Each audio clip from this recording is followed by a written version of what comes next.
Amigos, ¿cómo están? Bienvenidos a Radio Uruguay, bienvenidos a La Máquina de Pensar. ¿Cómo andan? Espero que anden bien. Arranca La Máquina de Pensar, son las 19:02. Arranca este programa, amigos, con Juan Cora en controles de emisión, con Carolina de Cuadro en la producción de Una Máquina de Pensar que comienza de esta manera. Bueno, esta es la nueva canción, porque en realidad no era la misma canción que antes, pero bueno, es la cortina que nos hemos elegido para recibir a Lilian Irigoyen para un regreso de la columna Mitologando, la columna de mitos que llevó el año pasado Lilian Irigoyen. ¿Cómo andás, Lilian? ¿Andás bien? Muy bien, tanto tiempo. Bueno, tanto tiempo, no hace tanto. Habrá sido unos meses. En noviembre, diciembre, ¿no? En diciembre, sí, terminamos en diciembre con el bestiario famoso.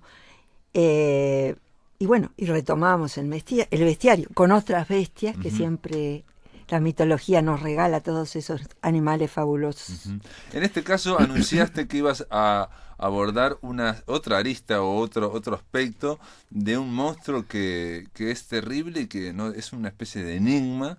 En realidad casi todos son un enigma, pero en este caso es el Minotauro, ¿no? Ha habido muchas versiones del Minotauro y después obviamente en el siglo XX muchas versiones literarias, ¿no? Sí. Hace poco me enteré, yo no sabía que Cortázar tiene su versión y incluso hizo una obra de teatro sobre el Minotauro. Ah, de la obra no la sabía. Yo no tenía ni idea de esa obra de teatro, me dijeron que no era tan buena. Hablé con un escritor mexicano de microficción que se llama Dilberto Aldán, pero dice que sí, que hay una obra de teatro que es del Minotauro y que es de un personaje burocrático que está encerrado entre escritorios. Las versiones que dan Borges y el cuento de Cortázar siempre es como el Minotauro víctima, más que Minotauro monstruo, sí. Como acá se ve. Aunque uno, viendo en la mitología mismo la historia del Minotauro, tal vez en el fondo también sea una víctima, a pesar de que devora, porque es un devorador de carne humana, es víctima de un juramento que no se cumplió. Entonces fue como el castigo para ese rey que no cumplió su juramento, un castigo divino, ¿no? Bueno, pero vamos a recordar primero de dónde sale el Minotauro, digo, simplemente para decir de dónde salió, ¿no? ¿Cuáles son sus papás y sus mamás? A eso iba, a sus papás y su mamá.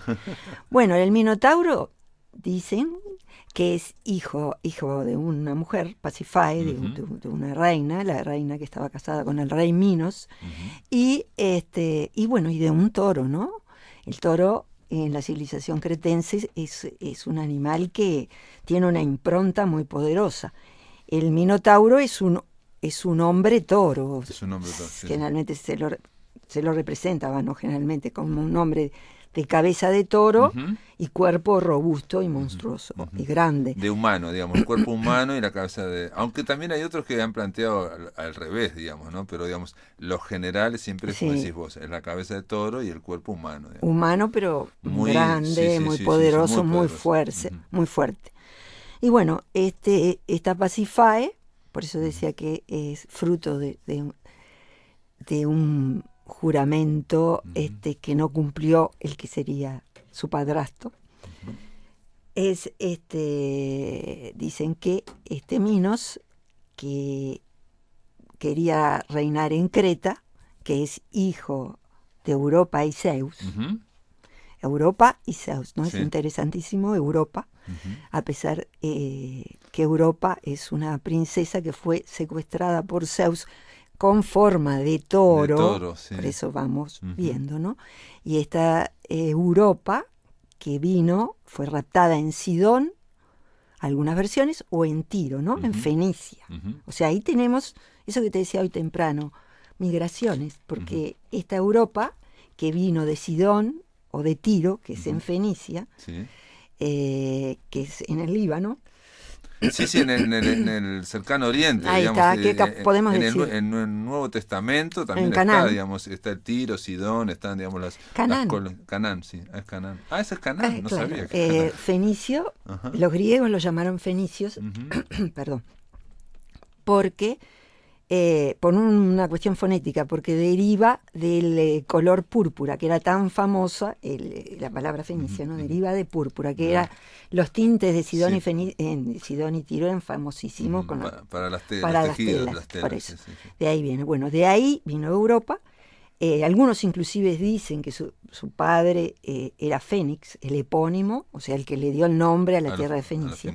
Algunas de las versiones, no todas. Y bueno, Zeus, transformado en toro, o casualidad, la llevó... la secuestró. Sí, la llevó ahí. Bueno, se la llevó a Creta. Y de ahí tuvo 3 hijos de Zeus, Minos, Radamantis y Sarpedonte. 2 de esos hijos después serían jueces, ¿no? Minos y Radamantis, jueces del Hades, para las almas. Pero resulta que quedaron los 3, lo crió a estos 3 muchachos o niños que nacieron en Creta, los crió el rey del lugar, Téctamo, un descendiente de Téctamo. Y bueno, Minos resulta que quería quedarse, al morir este rey, Téctamo quería quedarse como rey de Creta.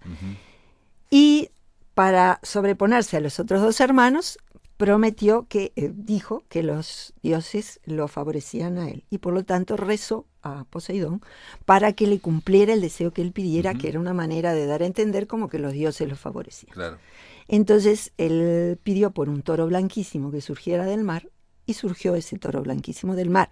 Y en contrapartida le prometió que ese toro que surgiera del mar, tan especial, tan diferente, iba a ser sacrificado en el ara de Poseidón. Claro. Pero aquí lo vio tan hermoso que dijo, no sacrificó otro parecido y me quedo con este.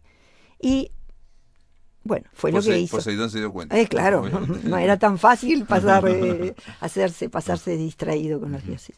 Y bueno, se dio cuenta y lo castigó. Y hizo que su esposa, Pasifae, que también era hija del sol, hermana de Circe, que tiene que ver en la Odisea, ¿no? Y de Aetes, un rey de la Cólquide, que tiene que ver con Jasón y el vellocino de oro. Pero esta Pasifae se enamoró perdidamente del toro.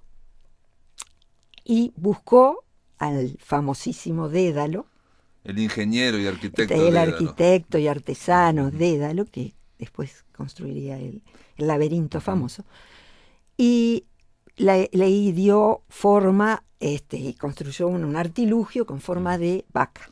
Para que ella se pusiera adentro y pudiera unirse con ese toro blanco hermosísimo. Exacto, y bueno, y ahí surgió el Minotauro como castigo a ese Minos que no había cumplido su promesa. Dédalo después, cuando nació el Minotauro, fue el que construyó, según las versiones, ese famoso laberinto, que tiene también sus leyendas, ¿no? Que después se dice que se refería al palacio de Cnosos en Creta. Claro, hay toda una cuestión etimológica, ¿no? Porque se ha visto mucho en ese palacio la impresión o el grabado de un hacha de doble filo, que se llama labris. Labris, de ahí vendría laberinto. ¿No? La palabra laberinto, labris, de claro. las 2 hachas. La idea de construir un laberinto es porque obviamente el Minotauro era un monstruo y no lo querían matar porque era hijo, digamos, nieto del rey, pero a la vez no lo podían dejar suelto. Entonces era encerrarlo en ese laberinto que solamente Dédalo podía conocer cómo salir de él, ¿no? Dédalo, que su hijo era Ícaro, y que los dos salen en un momento del laberinto de no sé dónde, salen volando, ¿no? Con las alas de cera. Claro, cuando los agarran prisioneros después, porque el deseo de Minos era que después nadie supiera salir. Entonces lo encerró. Los dejaron encerrados a los 2 prisioneros. Pero justo ahí Dédalo, que era famosísimo por su inteligencia, por su capacidad práctica, y bueno, ideó las famosas alas de cera, y entonces salen volando, y le dijo al hijo que no, que había que volar alrededor, cerca del mar, porque, digamos, y el hijo se enloqueció volando. Le dijo ni cerca del mar ni cerca del cielo, porque el mar podía mojar las alas, y cerca del cielo, primero que era una cosa que no podría hacerse porque sería compararse a los dioses, y después porque el sol podía derretir la cera con que estaba unida. Las plumas. Y bueno, él no hizo caso, como todos se saben.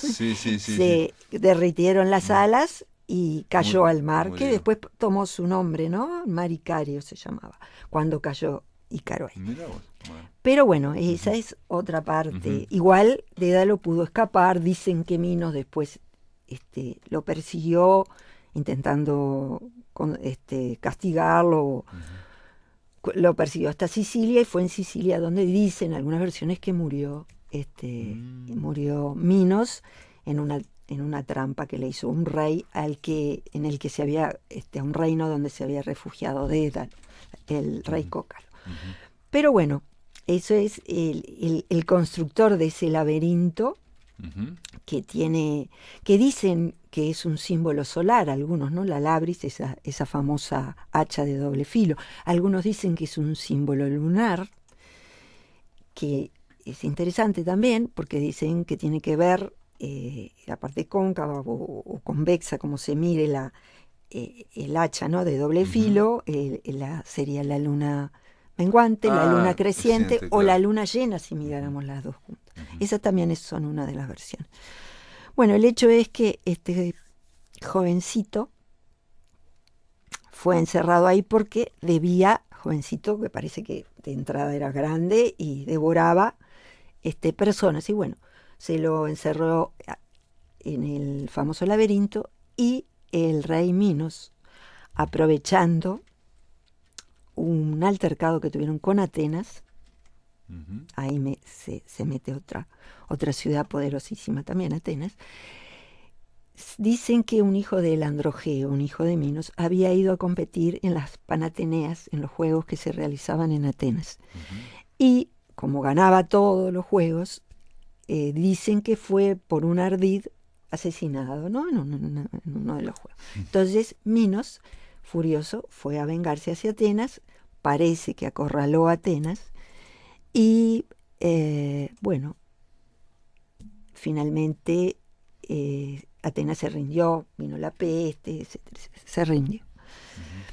Y bueno, ¿cuál fue el castigo que le puso Minos a esa tierra vencida? 7 jóvenes mujeres y 7 doncellas, 7 jóvenes hombres, que se los llevaba, algunos dicen una vez por año, otros dicen cada 9, otros dicen cada 3, bueno, no importa. Cada cierto tiempo había que sacrificar, había que elegir 7 jóvenes, y hombres y mujeres, varones y mujeres, para dárselos a este rey, que en realidad es como dárselos al monstruo, no al Minotauro. Y un poco también era esa la idea de que ante el monstruo, bueno, tenemos que, algunos los más lindos de nosotros, tenemos que ir ahí, ¿no? Y sacrificarse, ¿no?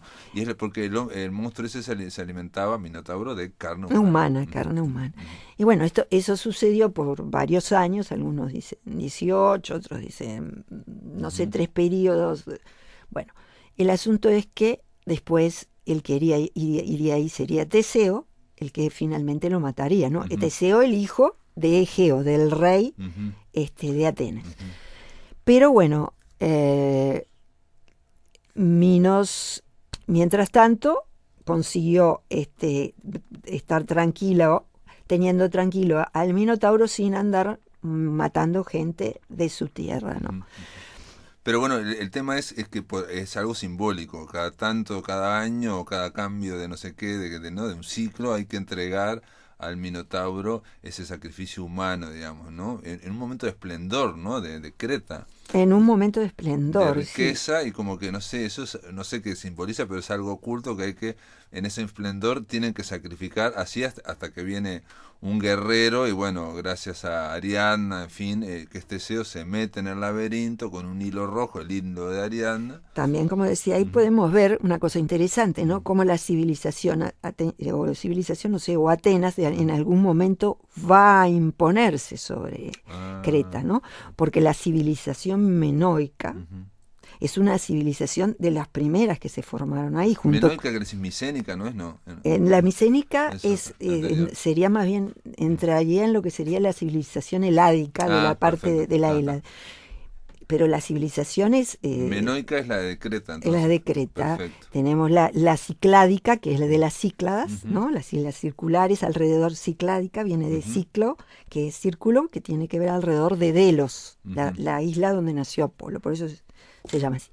Y tenemos la heládica, que tiene que ver con la parte continental de la Hélade. La Hélade, que decía.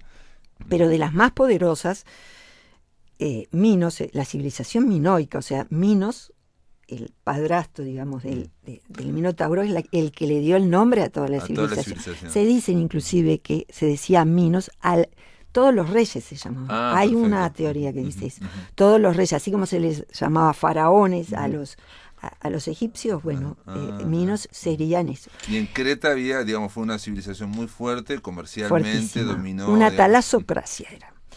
Talasocracia. Viene de mar, talasa, mar, y cracia, bueno, poder, claro, gobierno. No.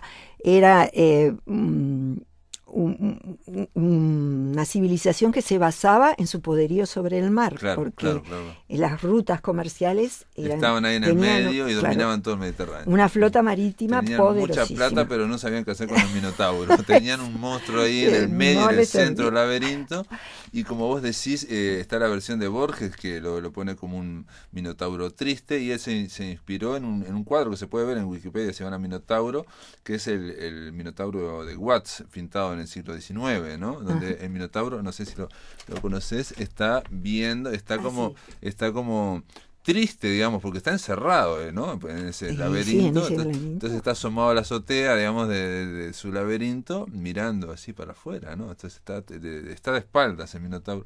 Que se llamaba Asterión, ¿no? Vamos a decir, el nombre del Minotauro era Asterión. Y el cuento precisamente de Borges, lo magnífico Asterión. Si es un buen cuento sobre el Minotauro, hay una palabra que está prohibida, es la palabra Minotauro, no la menciona. Se llama la casa de Asterión. Y nos enteramos al final que era el Minotauro. Y donde siempre parece ser el malo de la película es Teseo. Más bien. Sí. El héroe, digamos que es Teseo. En la casa de Asterión le termina diciendo a Ariadna, dice, podrás creer, el Minotauro, digamos, ni se defendió. Y en realidad es que quería morir, digamos, de tristeza, digamos. Es que era el único en su especie también, no hay que... Claro. No hay que olvidar. Es el extremo de soledad porque también era una especie, digamos, única, ¿no? Es único y encima está encerrado. Y aparte era un príncipe, o sea, tenía todo el momento más importante de la civilización, pero él era un monstruo encerrado en el medio del laberinto. Sí, tristísima historia, pero bueno, a la vez era un monstruo, y como todos los monstruos que marcha, es sacado de la sociedad, del ambiente, alejado, ¿no? Claro. Y bueno, pero como decíamos, el toro ahí, creo que después el toro es la sensación del toro de Creta, de todo lo que es taurino en Creta, después se fue repartiendo en otros lugares, ¿no? Porque capaz que, ¿por qué no? Podemos imaginar que ese placer por lo taurino que tiene España, de alguna manera, pueda... Sí, bueno, es que el tema del toro estaba en todo el Mediterráneo. De hecho, la corrida de toros que siempre vemos que es en España, pero también existen en Portugal, existían en Francia, digamos, en otros países. Y digo, no solamente se hacen corridas de toros, sino que se hacen fiestas populares con el toro. Digamos, que se hacían en Creta también, porque en las pinturas que se ven antiquísimas de Creta, se ven acrobacias sobre toros. Exacto, acrobacias sobre toro, y aparte en una especie de arena, como si fuera cómo eran las arenas, digamos, de los exacto. gladiadores, y como es muy parecida a la Plaza de Toros, Toros, digamos, por ¿no? eso, Es algo redondo, digamos, los gladiadores peleaban ahí. Bueno, en este caso,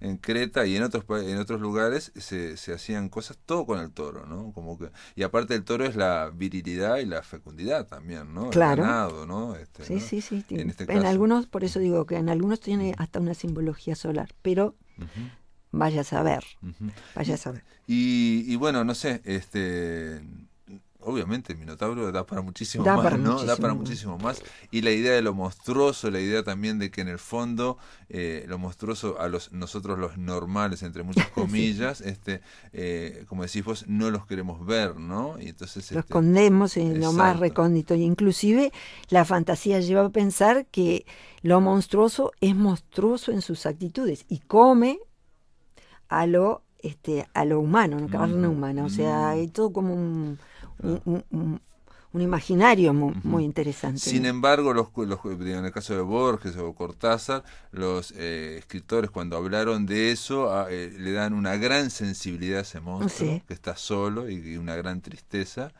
y una gran insensibilidad, digamos, al héroe, ¿no? Al recio, a que es Teseo, que ya habíamos, cuando hablaste de Teseo, digamos que no tiene muy buena prensa. No, también habló, perdón, estoy entreverando, Gabriela Oneto habló aquí, de Teseo. Y habló bastante mal de Teseo. Sí, Teseo tiene mala fama. Teseo, bueno, con Ariadna aparentemente no se comportó muy bien. No se comportó, no. Además, fue ella que lo ayudó y él chifló para arriba y después la abandonó en la isla de Naxos, según dicen la mala ley. Claro, se casa con la princesa y después la abandona, ¿no? Además de otras historietas que tiene por ahí en algunos. Sí, como que es una conducta que se había hecho varias veces. Con las mujeres bastante antíope, o sea, bueno, hay varias cositas de Teseo. Teseo tenía lo suyo también. Y ese es el héroe, y el monstruo es Minotauro, digamos, entonces como a veces pueden estar cambiados los papeles, ¿no? En principio, ¿no? Pero lo interesante es ver como la mitología, como la parte de Minotauro, por ejemplo, entre otras muchas cosas,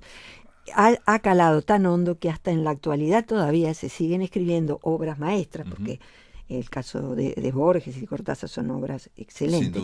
Sin duda. En función a esos mitos antiguos, ¿no? Y se les da todas las visiones que se le pueda dar, no solo la visión que se tenía en la antigüedad, sino también otras perspectivas. Es impresionante. Sí. Bueno, obviamente Borges, por ejemplo, la monstruosidad, él proyectó una monstruosidad psicológica, si se quiere. Él mismo se identificó, yo creo, ¿no? Con la soledad del monstruo que está en el laberinto que es la biblioteca, en fin, y que tiene mucha fuerza, mucho poder, pero está muy solo, digamos, sufriendo terriblemente. Por eso en su cuento lo que hace es casi suicidarse, digamos, ¿no? O sea, no pelea, ¿no? Exacto. Para que lo maten. Maten. Bueno, Liliana Irigoyen, el Minotauro quedó más o menos, no sé si vamos a continuar. Y capaz que continuamos y lo redondeamos un poco más. Bueno, gracias por estar en La Máquina de Pensar. Un gusto, como siempre, chao. Amigos, ahora en La Máquina de Pensar vamos a darle la bienvenida, ya está del otro lado de la línea, a la dramaturga y directora teatral Sandra Macera. Sandra, ¿cómo andás? ¿Andás bien? ¿Cómo estás? Muy bien, muy bien. Gracias por recibirme. Sandra Macera, ella es dramaturga y escribe sin parar. Bueno, a veces paro un poco. La bailarina de Maguncia. Hablemos primero de la última obra que se estrenó, que estrenaste, que dirigiste, pero escribiste, que se llama, por lo menos públicamente, La bailarina de Maguncia, que estuvo en el ciclo Ellas en la Delmira, y que son una serie de monólogos. Y en el caso tuyo fue con Noelia Campo. Y la primera pregunta es si lo hiciste, pero bueno, obviamente porque son monólogos femeninos. ¿La escribiste para eso? ¿La habías pensado ya? ¿Cómo fue? Sí, en este caso, a diferencia de 1975, que hace 2 años integró también el ciclo, a diferencia de aquella obra, esta la escribí expresamente para el ciclo, Ellas en la Delmira, y para Noelia, que teníamos en el debe hacía tiempo trabajar juntas, siempre hablábamos de trabajar juntas y bueno, me pareció muy buena para el personaje y bueno, la verdad que quedamos muy contentas las dos con el resultado de la obra y bueno, había pensado en principio en otro personaje, en realidad, Simone Weil, que Sí, bueno, que fue se otra menciona. luchadora también de la Segunda Guerra, pero después cambié de idea. Vos cambiaste de Y idea. yo cambié de Ah, sí, idea, sí, sí. sí. Vos, no, Sí, digamos, lo hiciste vos, digamos, en tu... un poco siguiendo un poco una beta creativa que tenés, que es también seguir, investigar históricamente, historias de vida, ¿no? Y a partir de ahí, claro, ficcionar. me topé con, justamente me topé con la historia de Luce d'Eramo o Luce Mangione, de soltera, Ujú, digamos, y bueno, y me atrapó más, pero no pude abandonar del todo a Simone Weil y aparece en la obra también la ujú, presencia, es decir, que la actriz se desdobla, hay un ujú. momento en que se desdobla en Simone Weil también. Claro, claro, O claro. sea que bueno, tiene una exigencia muy grande para la Ujú, actriz, la verdad. ujú. Hace muchas voces. Eso es lo que llama, Y una de las cosas que llama más la atención a Noelia Campo, haciendo voces distintas, digamos, de ella cuando, digamos, de la personaje, ¿no? De Luce Mangiano, o de Éramo, esta Luce que está hablando ya veterana con su madre, ya niña, ya adolescente, e incluso en algún momento habla con Simone Weil, esta filósofa, que también tuvo una peripecia similar, todo esto dentro de la década del 30 y 40 del fascismo y el nazismo, ¿no? claro, sí, sí. Es una época que me sigue impresionando mucho.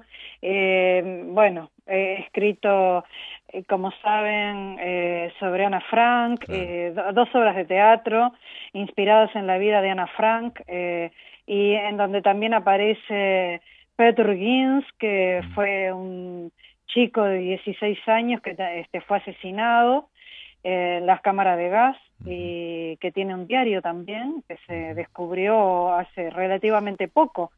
Mm. Y bueno, en realidad es una época que me sigue interesando investigar. No, y también Y la, la- bueno, la anterior tuya, bueno, ahora se me olvidó el nombre, digamos, pero también, digamos, en aquella donde estaba Cococha y ah, sí, Freud, y digamos, estamos hablando también de los 20 los 30, ¿no? eso es anterior, claro, Anterior. eso es durante la Primera Guerra, sí, Ujú, la primera, sí, los sí, 20 sí, sí, sí, sí. sí. Y bueno, y Noelia en La bailarina de Maguncia, además, encarna bastantes otros personajes, es decir, se desdobla incluso en personajes masculinos Ujú, también. ujú. Fue un desafío muy grande para ella, pero lo supo sortear, yo creo que con una ductilidad y una inteligencia un poco común. La verdad que, repito, quedamos muy felices e incluso creo que gustó mucho al público y bueno, vamos a volver en octubre Ah, a la misma sala a hacer unas pocas funciones más y bueno, y esperemos que entre medio podamos encontrar también algún espacio ya para volver, ¿no? Para ujú. hacer alguna función, porque creo que la obra lo merece. No, vos sabés que yo pensé viendo la obra, primero por estamos hablando también de una escenografía muy, pero muy despojada, ¿no? Una apuesta escenográfica. Bueno, la sala de Elmira tampoco da para muchísima cosa más, digamos, pero en este caso es despojada porque yo supongo que es lo que te habrá fascinado a vos también, ¿no? El tema de poner todas las cartas a la vista, ¿no? O sea, lo que hay es una especie de laberinto de ropa y de cosas que ella va caminándolo, digamos, Noelia Campo, y va vistiendo y desvistiéndose frente al público, ¿no? Entonces, es Sí, sí. muy difícil digo, la apuesta de que no se rompa el encanto, la fascinación, la suspensión de la incredulidad, al mismo tiempo que la actriz se va cambiando de Claro, ropa sí. totalmente. Incluso hay algunos cambios que yo pensé, digo, bueno, ¿esto por qué los puso? Porque se hace tremendo cambio de ropa y dice dos palabras y ya está, vuelve a Sí. cambiarse de nuevo. Sí, Pero cuando sí, digo cambio sí. de ropa me refiero a ponerse un collar, ponerse, digo, detalles también, Todo, sí, cambiar todo, todo, todo. absoluto, Ujú, sí. sí, sí. Sí, porque a veces, si bien hay una corta duración en algunos vestuarios, queríamos dar una imagen lo más delicada y perfecta posible de ese momento de la vida del personaje. Claro. Y queríamos que fuera muy pulcro todo y que no quedara la ropa abandonada de cualquier manera, sino que hay una contención escenográfica Ujú, tanto para dónde está el vestido antes, dónde está después, Claro. ¿no? Y además, bueno, simbólica también, porque esa especie de laberinto de alguna manera evoca el camino quebrado de la vida de ella, y cómo además va recordando de manera desordenada su vida, sobre todo en su novela autobiográfica titulada Desviación, que fue una de las fuentes de inspiración para escribir la obra, en donde va hacia atrás, hacia adelante en el tiempo, incluso ella confiesa lo desordenado de su recuerdo, porque le costó mucho aceptar todo lo que había vivido. Demoró 3 décadas en empezar a escribir acerca de su experiencia, tan traumática, ¿no? Claro. Y tan fuerte, y con esa energía que tenía Luche cuando vivía, ¿no? Y cómo pudo igual seguir adelante, con un optimismo, hay un sentido del humor muy impresionante también en sus relatos, y quien la escucha hablar, ¿no? Hay videos de ella también, y bueno, es interesante el material que hay sobre la vida de esta mujer.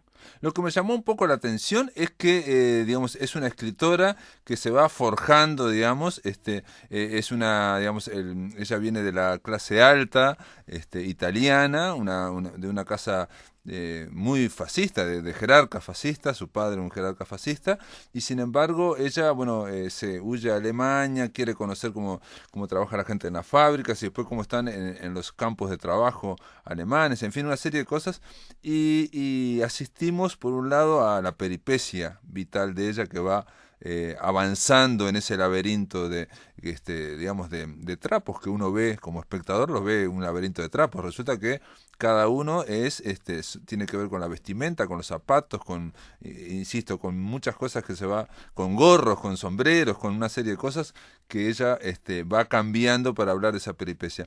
Pero me llamó la atención esto, Sandra, que se habla como de la forja de una escritora, pero no se habla mucho de la obra literaria. O sea, yo, por ejemplo, Claro, me fui sí. sin saber, digo, habrá sido novelista, habrá sido ensayista, habrá hecho, no sé, 20 novelas, una sola novela. No hay datos de ese estilo, ¿no?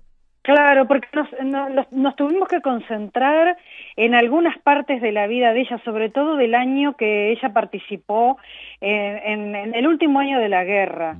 Y no nos olvidemos además que ella tomó conciencia siendo muy jovencita, porque había ido a la universidad y eso le abrió un poco la mente, y fue lo que la impulsó a irse de la casa, ¿no? Después, ella tiene varias novelas y tiene también libros de ensayos sobre escritoras de Italia, pero no están traducidos ni se consiguen aquí. Yo estuve buscando, Claro. y bueno, accedí a algunos fragmentos de sus escritos, pero tomé la decisión de que, digamos, para contarlo a medias preferí no abordar esto, porque Perfecto. No abordar la claro, obra porque literaria, perfectamente. no hay mucha información. Yeah. Preferí más hacer la semblanza de ella y la experiencia vital que ella tuvo. Sí, sí, sí. Porque sí. además, yo creo que el espectador, después de ver la obra, va a tener esa inquietud por sí mismo, sin duda, de, claro. Sí. de empezar a buscar y de tratar de conseguir algún libro de ella que, bueno, sí, o ya información, te digo, no, sí, lo que hice yo. traducido Sí, no sí. hay Buscar casi información. nada. Me hablaste Claro. de Desviación, que es ese libro que creo que está traducido pero Que sí. llegó recién el año pasado, es decir, acá Ah. no se conocía. Si bien es un libro de fines de los años 70, fíjate la cantidad de tiempo que hace que se publicó, incluso fue muy fuerte la publicación en Italia, despegó realmente y la hizo célebre de la noche a la mañana por ese libro, y acá no se conoció hasta el año pasado.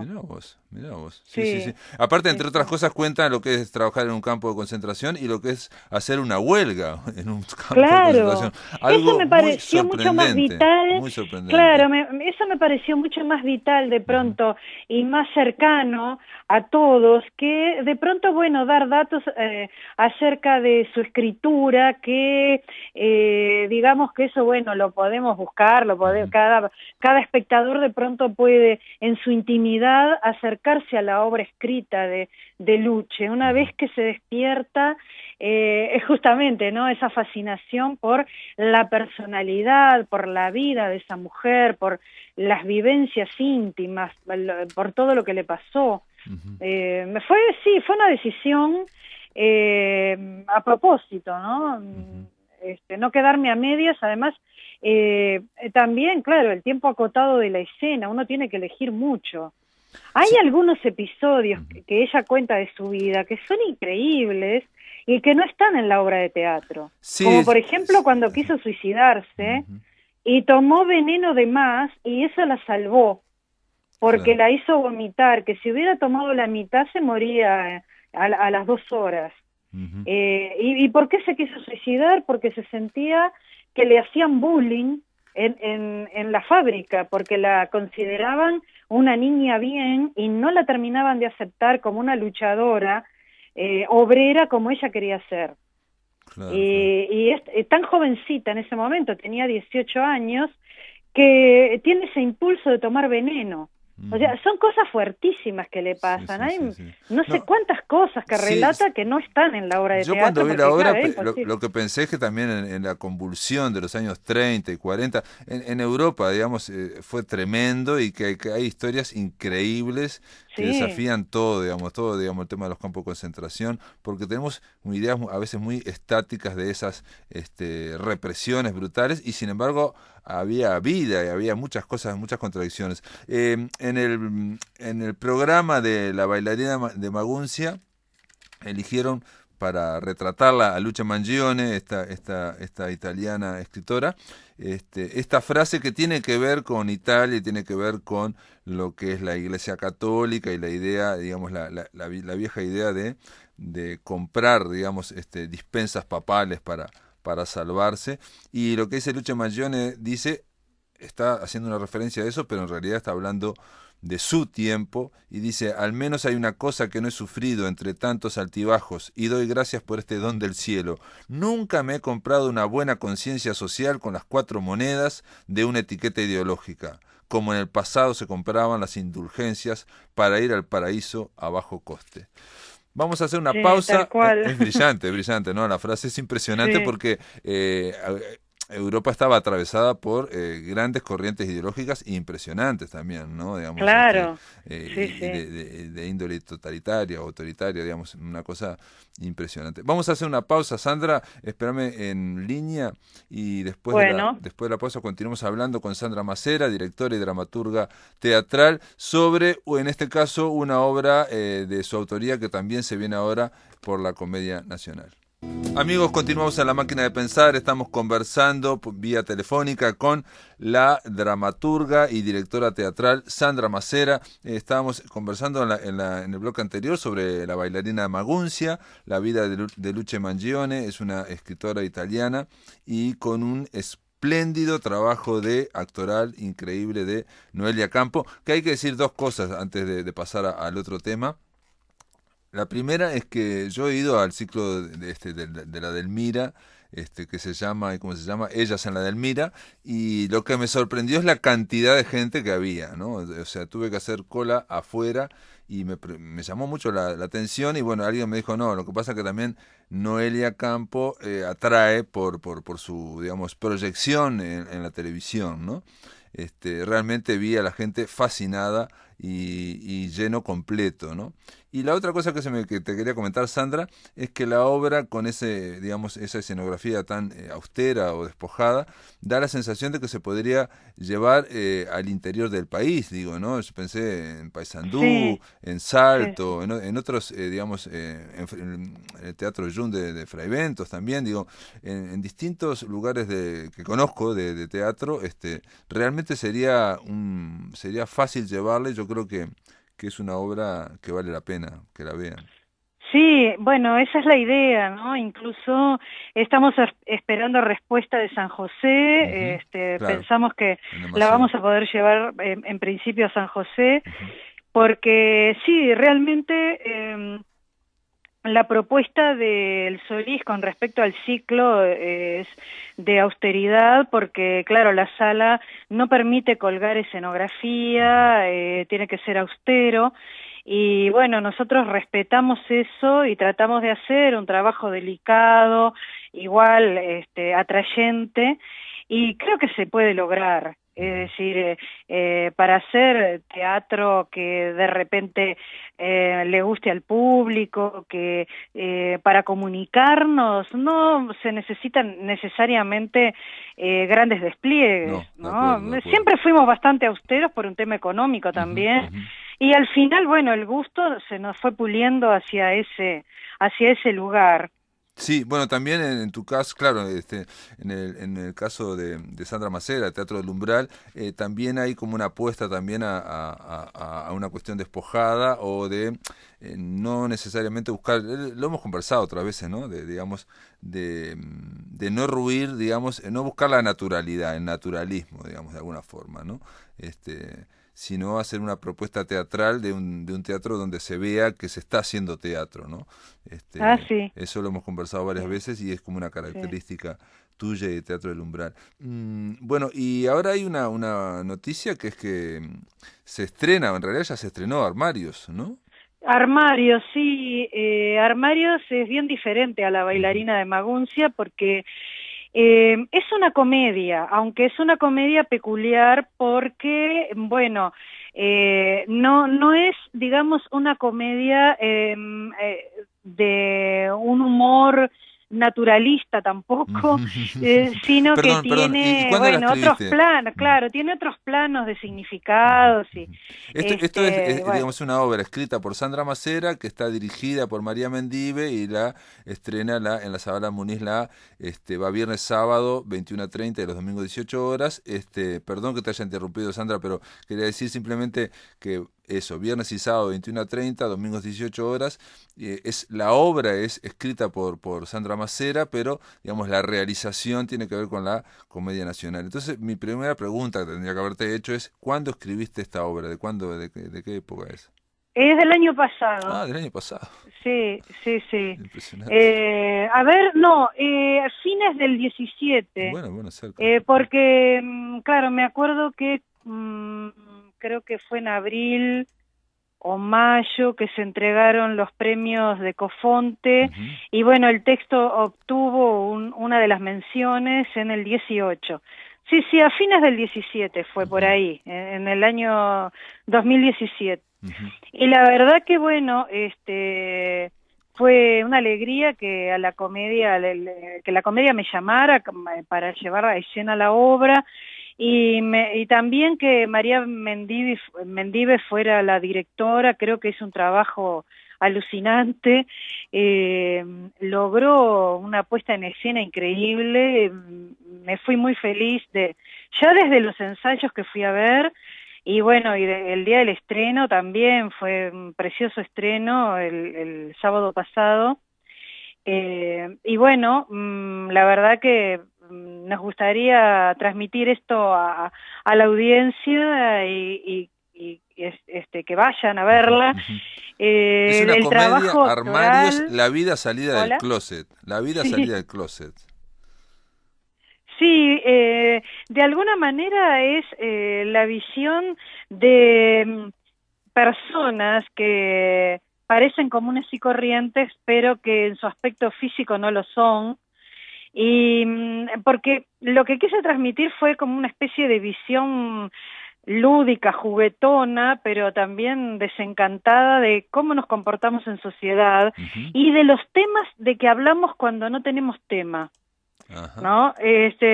Entonces, se me ocurrió escribir acerca del aspecto físico de los personajes, y bueno, los diseñadores invitados por la comedia, y la directora María Mendive, la verdad que hicieron un trabajo impresionante. Tanto la iluminación, la escenografía, captaron la esencia profunda de lo que quise decir con el texto.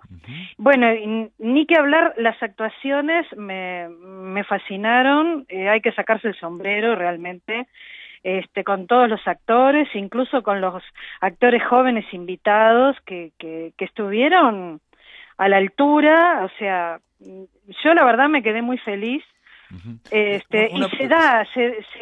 se logra esos distintos grados de presencia de los personajes con respecto al público. Incluso hay distintos grados de conciencia de los personajes, de que el público está ahí. Entonces eso también es como otro plano de significado de la obra, que se transmite muy bien. O sea, se captó muy bien por parte de la directora y de los actores y los diseñadores, ¿no? Funciona. Pude comprobar que funciona por las reacciones del público el día del estreno. Bueno, pero ahora una pregunta no demasiado inteligente. Esto vos lo hiciste en el 2017. Me llama la atención que la comedia haga otra versión en el 2019. Digo porque están muy cercanas una de otras. Entonces, inevitablemente alguien se puede preguntar, bueno, pero ¿y comparado con la tuya? ¿Cómo ves esta apuesta? No, pero no, lo que quise decir es que yo había escrito el texto. Nunca lo llevé a escena. Nunca lo llevaste a escena. No, nunca. Perfecto. Es un estreno absoluto. Es decir, yo lo escribí y bueno, y después la comedia, claro, decidió llevarlo a escena. Sí, porque no sé, no sé lo que hubiera hecho, claro. La verdad que a mí creo que no se me hubieran ocurrido las cosas tan geniales que se le ocurrieron a María Mendive, la puesta en escena.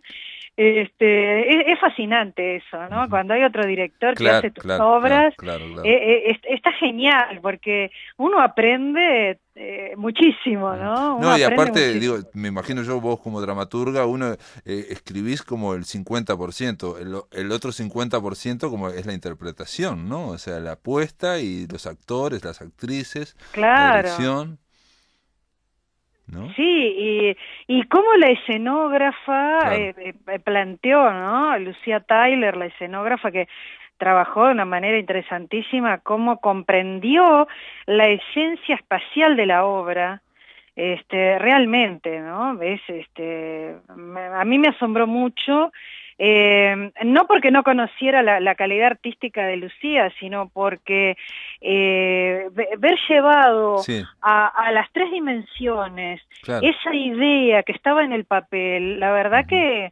es muy muy interesante, ¿no? Es la interpretación, es la lectura, la interpretación que surge de otra artista y que lo lleva a las tres dimensiones, como decís vos, y lo mismo que los actores y actrices, y lo mismo que la realizadora, ¿no? En este caso la directora, que es María Mendive.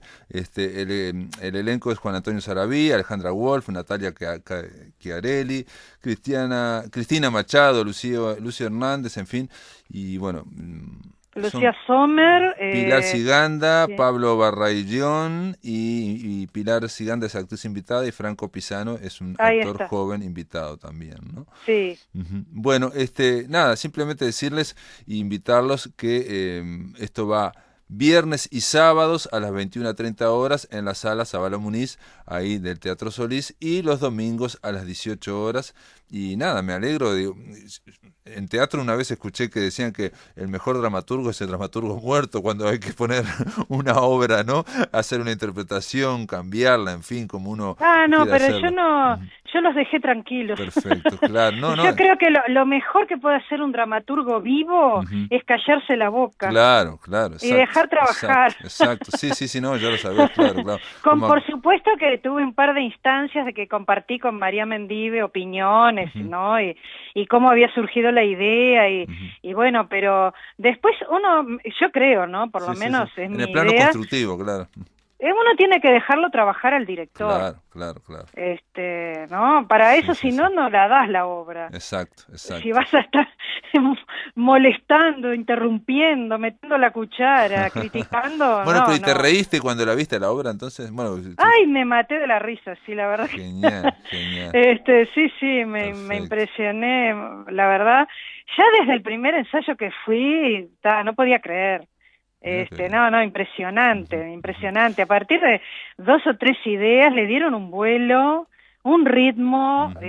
Bueno, la comedia es fundamental, el ritmo, ¿no? El ritmo es fundamental. Claro. La comedia es ritmo, básicamente.